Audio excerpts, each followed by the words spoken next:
Hello मेरे 8th class के बच्चों, कैसे हो आप सभी लोग। तो इस वीडियो के अंदर मैं आपको ये फ्रॉग दिखा रहा हूँ। किस वजह से दिखा रहा हूँ? क्योंकि आज हम यही पढ़ेंगे बेटा, और किस वास्ते दिखा रहा हूँ आपको। चलो जी, आज हम ज्यादा वीडियो का टाइम वेस्ट ना करते हुए जल्दी से स्टार्ट करेंगे।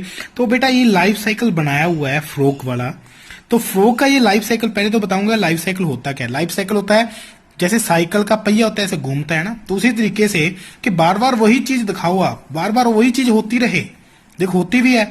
एक फ्रॉग है, अंडे दिए, फिर बच्चे आए, बच्चे बड़े हुए, फिर अंडे दिए, फिर बच्चे आए, फिर बड़े हुए, फिर अंडे दिए। इस तरीके ये चलता है ना साइकिल।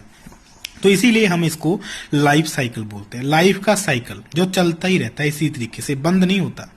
अगर बंद हो गया तो फिर क्या होगा?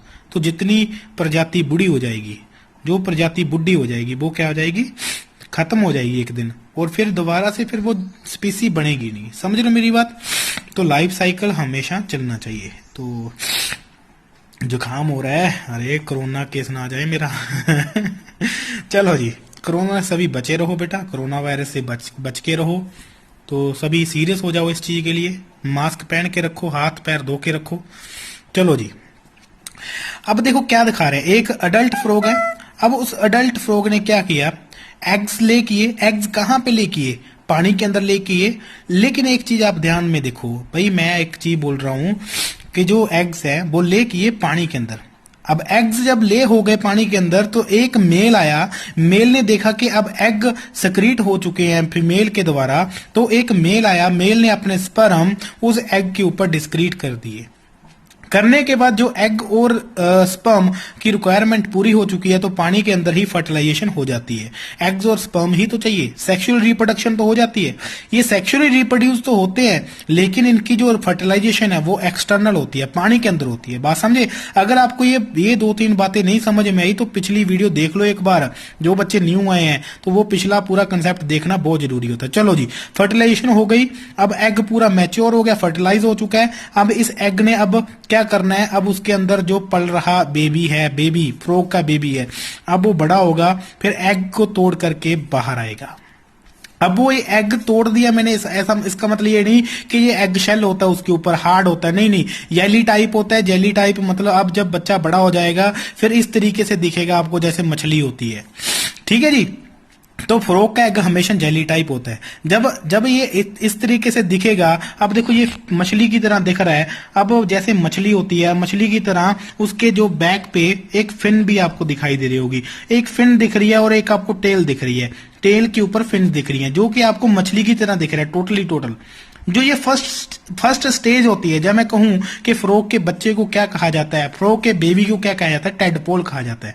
जो ये स्टेज होती है, स्टेज के ऊपर इस बच्चे पे एक तो टेल और एक फिन्स दोनों अपीयर होते हैं। तो ये टेल क्या काम करती है? इसको पानी में स्विम करने में हेल्प करवाती है। फिर ये टेडपोल बड़ा होता है, उसको लेट टेडपोल बोल देते हैं। बड़ा होने के बाद इसके लिम्स आ जाती हैं। लिम्स मतलब हाथ पैर आ जाते हैं। लेकिन उसकी टेल और फिन जो है वो डिसअपियर नहीं होती, यहां से गायब नहीं होती, क्योंकि ये अपने लिम्स का इस्तेमाल अभी करना सीखा नहीं है। जब सीखेगा तब ये जो इसके जो टेल और इसकी जो फिन्स हैं वो खत्म हो जाएंगी, यहां से डिसअपियर हो जाएंगी। लेकिन अब ये जो लेट टेडपोल है, अब इसके भी आप टेल देख रहे हो, लिम्स देख रहे हो, फिन्स देख रहे हो। अब इसके बाद एक स्टेज और आती है, जिस स्टेज पे ये जो डिसअपियर होना स्टार्ट हो जाती है, टेल खत्म होना स्टार्ट हो जाती है, वो दिखाई जाती है। अब उसके बाद फिर ये अडल्ट बनता है, फिर ये बड़ा हो जाता है। फिर अगर फीमेल है दोबारा से फिर एग ले करेगा, फिर ले करने के बाद फिर उसी तरीके से टेडपोल आएगा, फिर अर्ली टेडपोल, फिर लेट टेडपोल, फिर अडल्ट बनेगा। इस तरीके से लाइफ साइकिल चलता रहता है। अब एक आपको इंपॉर्टेंट चीज बताना चाहता हूं, जैसे यहाँ पे लिखा हुआ मेटामॉर्फोसिस लिखा हुआ है, तो ये क्या होता है? तो कई बच्चों को ये पता ही नहीं होता, कोई टीचर पढ़ाता भी नहीं है। सच में बताऊं, साइंस वाला टीचर समझा सकता है, अदरवाइज कोई और टीचर मेटामॉर्फोसिस का ये कंसेप्ट नहीं समझा सकता। मेटामॉर्फोसिस होता क्या है?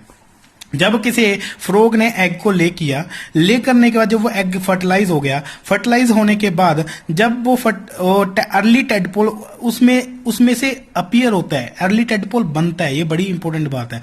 जब ये अर्ली टेडपोल ये बेबी बनता है, अब देखो पानी क्या कभी कभी क्या होता है, गर्मी के कारण गर्म हो जाता है, कभी ठंडा हो जाता है, कभी उसका एसिडिक लेवल बढ़ गया, कभी उसका बेसिक लेवल बढ़ गया उस पानी का। ठीक है, कभी कोई शिकारी आ गया, जैसे कोई बड़ा जानवर आ गया, कोई बड़ा फ्रॉग आ गया, उसने देखा कि टेडपोल है तो खा जाओ, ठीक है। किसी तो इस तरीके जो भी ये ड्रास्टिक कंडीशंस होती हैं, इसको फेस करता करता, इससे लड़ता लड़ता जब वो बड़ा होता है, बड़े होने के बाद जब वो अडल्ट बनता है, तब इस पूरे जो उसने फेस किया ड्रास्टिक कंडीशंस को, एनवायरनमेंट की उन कंडीशंस को जब उसने फेस किया, फेस करते करते जब वो बेबी से अडल्ट बना, तब इस चीज को बोलते हैं मेटामॉर्फोसिस। तो यहां पे लिखा भी हुआ है द ट्रांसफॉर्मेशन। देखो ट्रांसफॉर्मेशन होती है लार्वा की अडल्ट के अंदर, लार्वा की अडल्ट मतलब बड़े होना, लार्वा मतलब बेबी फॉर्म जो होती है, ट्रांसफॉर्मेशन होती है लार्वा की अडल्ट के अंदर ड्रास्टिक चेंजेस के थ्रू। ड्रास्टिक चेंजेस क्या होती हैं, जो एनवायरनमेंट की मैंने आपको बताई